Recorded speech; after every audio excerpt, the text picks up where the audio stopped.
Id-Dipartiment tal-Protezzjoni Ċivili ser jiżidulu r-responsabiltajiet tiegħu kif il-Kabinett iddeċida li dan id-Dipartiment ikun responsabbli mir-regolizzazzjoni l-leġiżlazzjoni tan-nar f'pajjiżna. B'hekk se jkun qed iservi ta' awtorità kif ukoll jieħu ħsieb is-sigurtà fl-attivitajiet pubbliċi u tal-massa.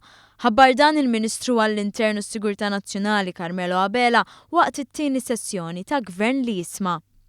Ovvjament bdew diskussjonijiet biex inbidlu il-liġi biex tiġi in-line mad-deċiżjoni tal-Kabinett u ovvjament ikun hemm bżonn li ikonna aktar riżorsi umani li jfisser ukoll aktar riżorsi finanzjarji biex dan id-Dipartiment ikun jista' jagħmel dawn il-responsabiltajiet il-ġodda. Il-Ministru Abela qal li jixtieq jara titjib fuq 3 oqsma fil-korpi ddixxiplinati, il-Forzi Armati, il-Pulizija, il-Protezzjoni Ċivili u l-Faċilità Korrettiva ta' Kordin.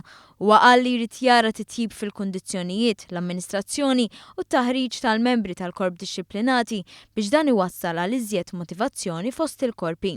Carmelo Abela tkellem b'mod partikolari dwar l-Akkademja l-ġdida li ser tkun qed tilqa' fiha t-taħriġ tal-membri kollha tal-korpi dixxiplinati.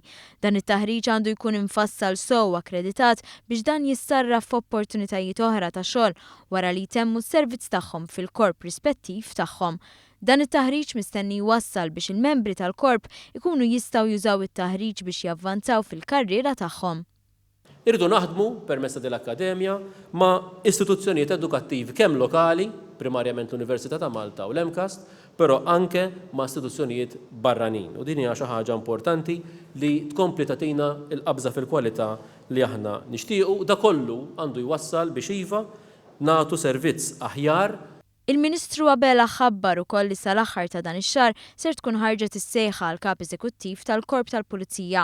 L-aħbar tas-sejħa ta' kap eżekuttiv tal-Korp tal-Pulizija intlaqet b'sodisfazzjon mill-Police Officers Union fih dan il-General Workers Union li uffiċjali tagħha kienu preżenti għal din il-konsultazzjoni. Il-Ministru Carmelo Abela temm jgħid li bħalissa qed isir l-abbozz tal-liġi dwar il-bouncers kif intemmet il-konsultazzjoni pubblika.